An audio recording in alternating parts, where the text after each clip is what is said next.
Muy buenas tardes.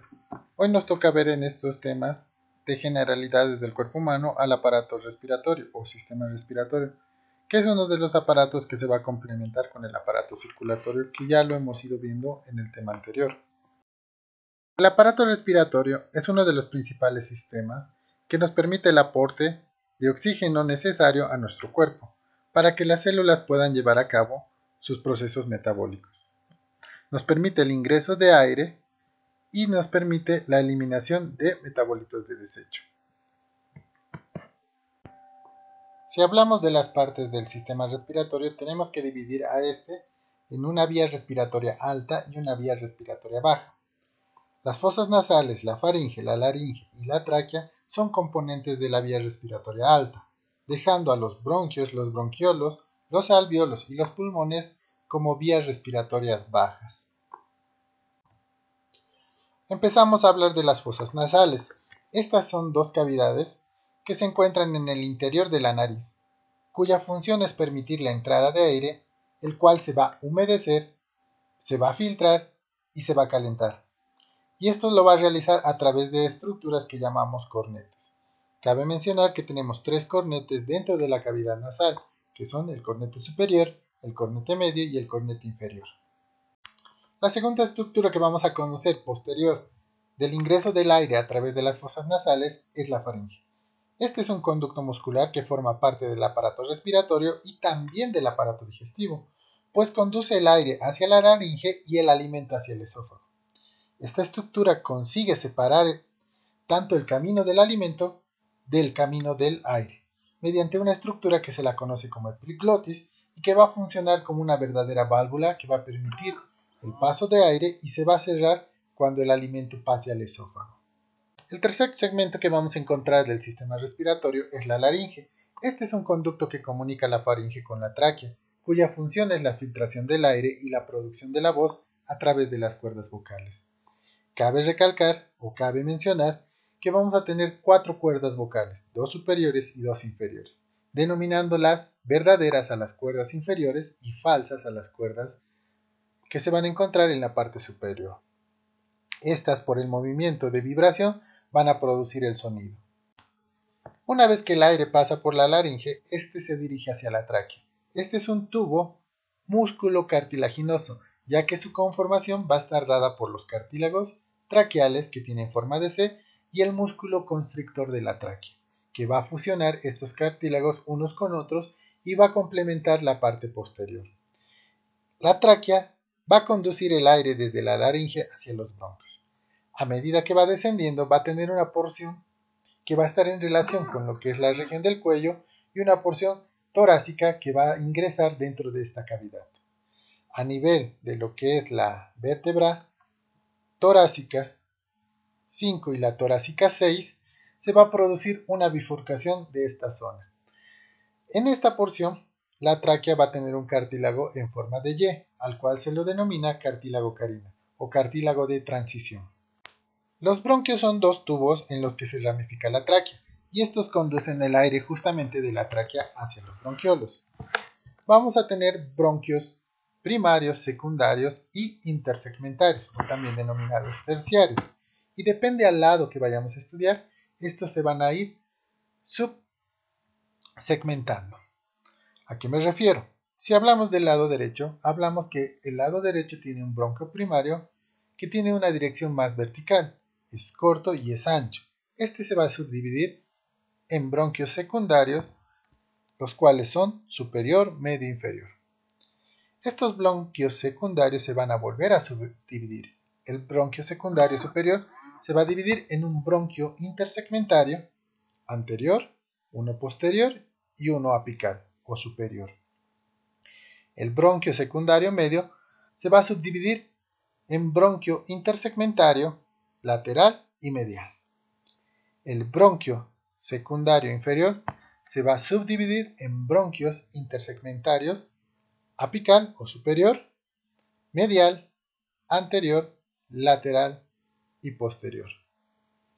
Si hablamos del lado izquierdo, el bronquio del lado izquierdo es más largo y tiene una dirección más horizontal, es más angosto. Este solamente se va a dividir en dos bronquios secundarios, uno superior y uno inferior. El bronquio secundario superior se va a subdividir en dos troncos que son el culminar y el lingular, los cuales se van a volver a subdividir en una rama ápico posterior y anterior y una rama lingular superior y lingular inferior. El bronquio secundario inferior se va a subdividir en un bronquio intersegmentario apical, uno medial, uno anterior, uno posterior y uno lateral. Una vez vistos los bronquios y la segmentación del árbol bronquial, pasamos a ver a los bronquiolos, que son pequeños tubos en los que se dividen los bronquios y son los que van a conducir el aire desde los bronquios hasta el alveolo pulmonar. En nuestros pulmones tenemos alrededor de 750 millones de bronquiolos. La última porción de los bronquiolos va a ser los alveolos. Estos son pequeños sacos donde se produce el intercambio gaseoso, es decir, que en su interior la sangre elimina dióxido de carbono y recoge oxígeno. Cada pulmón adulto va a poseer unos 300 millones de alveolos. ¿Qué es el intercambio gaseoso? Es dar dióxido de carbono por oxígeno. Este fenómeno permite que la sangre recolecte la mayor cantidad de oxígeno y este sea distribuido a la gran circulación para poder nutrir las diferentes zonas y órganos que conforman nuestro cuerpo humano. Una vez que se ha producido el intercambio gaseoso, pasamos a ver a los pulmones, que son dos órganos cuya función es la realización del intercambio gaseoso con la sangre a través de los alveolos pulmonares. Vamos a tener dos, uno derecho y uno izquierdo. El lado derecho va a estar segmentado en tres lóbulos, uno superior, uno medio y uno inferior. El lado izquierdo, a diferencia del lado derecho, solamente va a constar de dos lóbulos, uno superior y uno inferior. Una vez visto las vías respiratorias altas y las vías respiratorias bajas, tenemos que ver algunos músculos que nos contribuyen con este fenómeno, y uno de estos es el músculo diafragmático. Es un músculo que separa la cavidad torácica de la cavidad abdominal, cuya función es descender la presión dentro de la cavidad torácica, aumentando el volumen durante la inhalación. Y el otro fenómeno es aumentando la presión y disminuyendo el volumen durante la exhalación. Estos movimientos permiten que la caja torácica se dilate y permita el mayor ingreso de oxígeno dentro de los pulmones y al contraerse coadyuva a la expulsión del aire que debe ser eliminado. Para su estudio, el diafragma cuenta de dos partes, una muscular y una aponeurótica o membranosa, que se va a considerar el centro frénico o centro cardíaco porque va a estar en relación directa con la cara inferior del corazón. Otros músculos que contribuyen a este fenómeno van a ser los intercostales. Vamos a tener tres, uno externo, uno interno y uno íntimo. El aparato respiratorio va a producir dos procesos en la respiración. Básicamente estos procesos son dos. Uno es la inhalación y la exhalación, que significa la entrada y la salida de aire. La entrada de aire hacia los pulmones y la salida del aire de los pulmones hacia el exterior. Y el otro proceso que se menciona en este sistema es la hematosis. ¿Qué significa hematosis? Es el intercambio gaseoso en los alveolos pulmonares y el transporte de oxígeno a las células del cuerpo. Esto se denomina respiración celular. La respiración es un proceso involuntario y automático, en el que se extrae el oxígeno del aire inspirado y se expulsa los gases de desecho con el aire expirado. El gas de desecho más conocido es el dióxido de carbono. El aire se inhala por la nariz, donde se calienta y humedece. Luego pasa a la faringe, sigue por la laringe y penetra en la tráquea.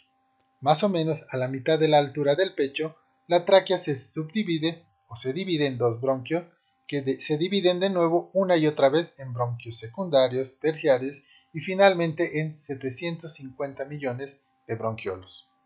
Al final de los bronquiolos se agrupan en racimo los alveolos, que son pequeños sacos de aire donde se realiza el intercambio de gas con la sangre.